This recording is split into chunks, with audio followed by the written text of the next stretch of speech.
இந்த வீடியோவில் நம்ம என்ன பார்க்க போறோம்னா, மகர ராசிக்காரர்களுக்கு ஆகஸ்ட் 2026 எத்தகைய ஒரு பலாபலன்கள் நிறைந்த ஒரு மாதமாக சயின்டிஃபிக் வேதிக் அஸ்ட்ராலஜி முறையில் இருக்க போகுதுங்கிறது நம்ம பார்க்குறோம். எதையும் மிகைப்படுத்தாமல், பரிகாரங்கள், மூட நம்பிக்கைக்குள் எல்லாம் போகாமல், உள்ளது உள்ளவாறு. இப்போ ஒரு ராசிக்கு ஒரு கிரகம் இப்படி இருக்கும் பொழுது, எது மாதிரி ஒரு பொதுவான தாக்கத்தை கொடுப்பார்? ஒரு ஆண்டு கிரகமா இருந்தாலும் சரி, மாத கிரகமா இருந்தாலும் சரி, ஒரு கோச்சார அடிப்படையில், டிகிரி அடிப்படையில் 9 கிரகங்கள் இருக்கும் பொழுது, எது மாரி ஒரு கோச்சார தாக்குதலை குடுப்பாருங்கிறது சயின்டிஃபிக் வேதிக் அஸ்ட்ராலஜி முறையில இந்திய வேத ஜோதிட அடிப்படையிலான ஒளி தத்துவம் மூலமாக எதையும் மிகைப்படுத்தாமல், மூடநம்பிக்கைக்குள்ள போகாமல், உள்ளது உள்ளவாறு துல்லியமா பார்க்க போறோம். இப்ப பாருங்க, மகர ராசிக்கு இப்போ ராசி அதிபதி 3ஆம் இடத்துல இருக்கார் சனி பகவான். 7ஆம் இடத்துல குரு, உச்ச குருவா வந்து ராசியை பார்ப்பது அற்புதம். ராகு 7லும், கேது 8லும் இருக்கிறார். இப்போ செவ்வாய் கிரகம் 6ஆம் இடத்துல இருக்கிறார். சூரியன், புதன் 7ஆம் இடத்துக்கு மாதத்தின் ஸ்டார்டிங்லேருந்தே 7ல குருவோட சேர்ந்து இருக்கிறது நல்லது.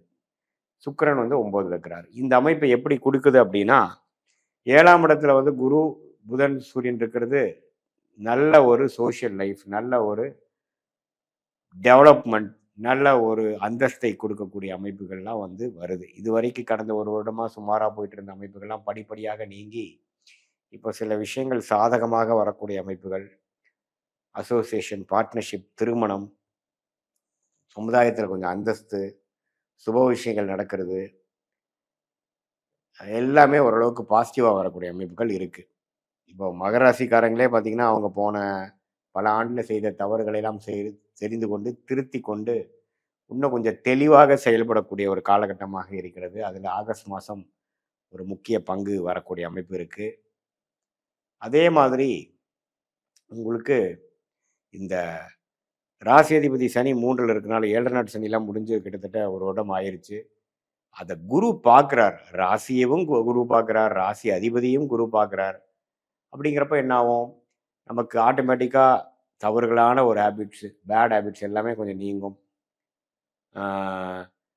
சோம்பேறித்தனம், கெட்ட பழக்க வழக்கங்கள் எல்லாமே கொஞ்சம் படிப்படியாக நீங்கி ஓரளவுக்கு நல்லா வரக்கூடிய ஒரு அமைப்பு, நல்லா உங்களுடைய வாழ்க்கை பயணத்தை சீர்திருத்தி கொண்டு வாழ்க்கையில் ஜெயிக்கக்கூடிய அமைப்புகள், இது எல்லாமே வந்து கொஞ்சம் கொடுக்கும். ஸோ இந்த உச்சகுருவின் பார்வை ராசி மேலேயும் ராசி அதிபதி மேலே விழுங்குறதுனால, இதுவரை நம்ம ஏனோ தானோன்னு இருந்த மகர ராசிக்காரர்கள் இந்த காலகட்டத்தில் வந்து சுறுசுறுப்பாக இயங்கி, அது படிக்கிற மாணவர்களாக இருந்தாலும் சரி, காம்படிட்டிவ் எக்ஸாம்ஸ், கவர்மெண்ட் எக்ஸாம்ஸ் எழுதக்கூடிய இளைய வயதினராக இருந்தாலும் சரி, ஒரு நடுத்தர வயதினர் இருக்கக்கூடிய ஒரு தொழில் அமைப்பில் இருக்கக்கூடியவர்களாக இருந்தாலும் சரி, டெக்னிக்கல் அமைப்பில் இருக்கிறவங்களாலும் சரி, எல்லாம் முன்னேற்றங்கள் பெறக்கூடிய, உத்வேகம் பெறக்கூடிய, ஒரு கிளாரிட்டி பெறக்கூடிய, ஒரு நிபுணத்துவம் பெறக்கூடிய, புரிதல் கிடைக்கக்கூடிய ஒரு அமைப்பாக இருக்குங்க. ஒரு ஆரம்ப பகுதியாக, ஆரம்ப ஒரு டைமாக இருக்கு. ஸோ இந்த நேரத்தில் வந்து கல்யாண விஷயங்கள்,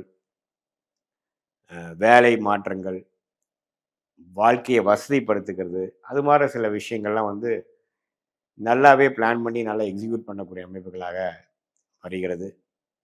ஸோ இந்த ஒரு காலகட்டம், அதில் வந்து வரக்கூடிய ஒரு நல்ல காலகட்டத்தில் இந்த ஆகஸ்ட் மாதம் வந்து ஒரு அடித்தளம், ஒரு ஃபவுண்டேஷனை கொடுக்கக்கூடிய ஒரு மாதமாக இருக்குது. ஏன்னா ராசி உச்சகுருவின் பார்வை, நேர் பார்வை வந்து ராசியை பார்க்கறது மகர ராசிக்கு 12 வருஷத்துக்கு ஒரு தடவை தான் வரும். அது வந்து இப்போ வந்திருக்கு. அதே அந்த நேரத்தில் பாருங்கள், இப்போது புதன், சூரியனுங்கிற மிகவும் முக்கியமான கிரகம், அட்டமாதிபதியாகிய சூரியன், பாக்கியஸ்தானாதிபதியாகிய புதன் 2 பேரும் சேர்றாங்க. எங்கே? 7ஆம் இடத்துல குருவோட.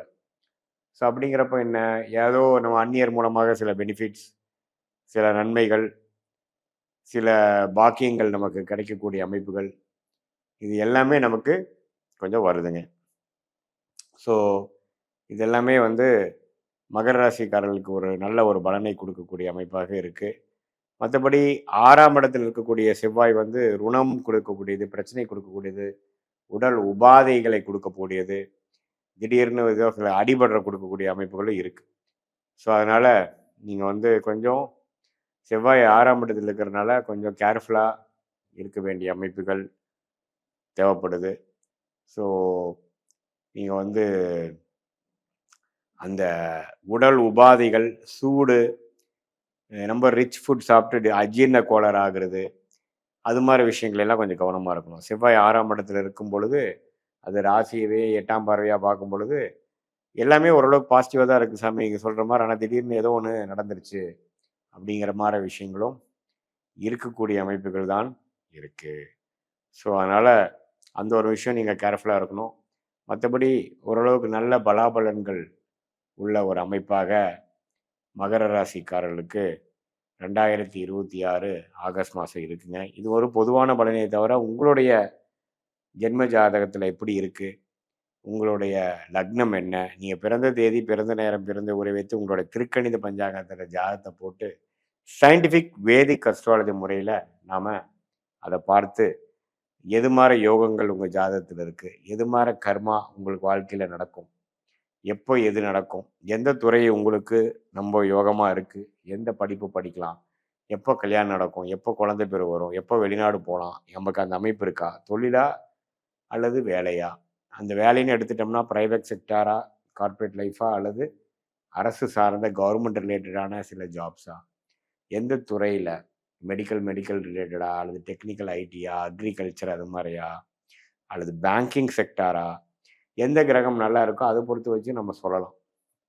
ஸோ எப்படி உங்கள் கர்மா உங்கள் ஜாதகத்தில் வரப்போகுது, எப்படி நடக்க போகுது அப்படிங்கிறத துல்லியமாக ஒரு ஒரு ஸ்டெப் பை ஸ்டெப் நம்ம பார்க்கும் பொழுது அதுக்கு தகுந்த மாதிரி நம்மளுடைய முயற்சிகள், படிப்பு, வேலை, தொழில், கல்யாணம், இடமாற்றம் எல்லாமே நம்ம அதுக்கு தகுந்த மாதிரி பிளான் பண்ணி வாழ்க்கையில் வந்து நம்மளோட கர்மாவுக்கு நேர்கோடாக நம்மளுடைய செயல் திட்டங்களை போடும் பொழுது தேவையற்ற எதிர்நீச்சல் போடாமல், பொருள் விரயங்கள், சமய விரயங்களை செய்யாமல், எளிதில் வாழ்க்கையில் நம்மளுடைய கர்மாவுக்கு நிகராக சயின்டிஃபிக் வேதிக் அஸ்ட்ராலஜி முறையில் அதை தெரிந்து கொண்டு, அதோட நேரம் டைம்லைன்ஸையும் தெரிந்து கொண்டு, அதோட யோகங்கள், அதோட தோஷங்கள், பிராப்தங்கள், தோஷங்கள், அது மாதிரி பல விஷயங்களும் நம்ம தெரிந்து கொண்டு, அதுக்கு தகுந்த மாதிரி ஸ்டெப் பை ஸ்டெப் நம்மளுடைய வாழ்க்கை முடிவுகளை ஒன்றொன்னா நம்ம செய்யும் பொழுது, நம்மளுடைய லக்னம், நம்மளுடைய ராசி, நம்மளுடைய கிரக அமைப்பை பொறுத்து, அடுத்து வரக்கூடிய தசாபுக்திகளை பொறுத்து, அதுக்கு யோகமான காலகட்டங்களில் யோகமான ஒரு வேலை தொழிலை செஞ்சு தேவையற்ற வீண் விரயங்களை செய்யாமல் வாழ்க்கையில் எதிர்நீச்சல் போடாமல் நேர்கோடையாக சென்ற வாழ்க்கையில் எளிதில் வெற்றி பெற முடியும். சயின்டிஃபிக் வேதிக் அஸ்ட்ராலஜி முறை மூலமாக நீங்கள் பெனிஃபிட் அடைய முடியும், வாழ்க்கையில் வெற்றி அடைய முடியும் நினைக்க சொல்ல விரும்புகிறேன். மீண்டும் மற்றொரு காணொலியில் சந்திப்போம். நன்றி, வணக்கம்.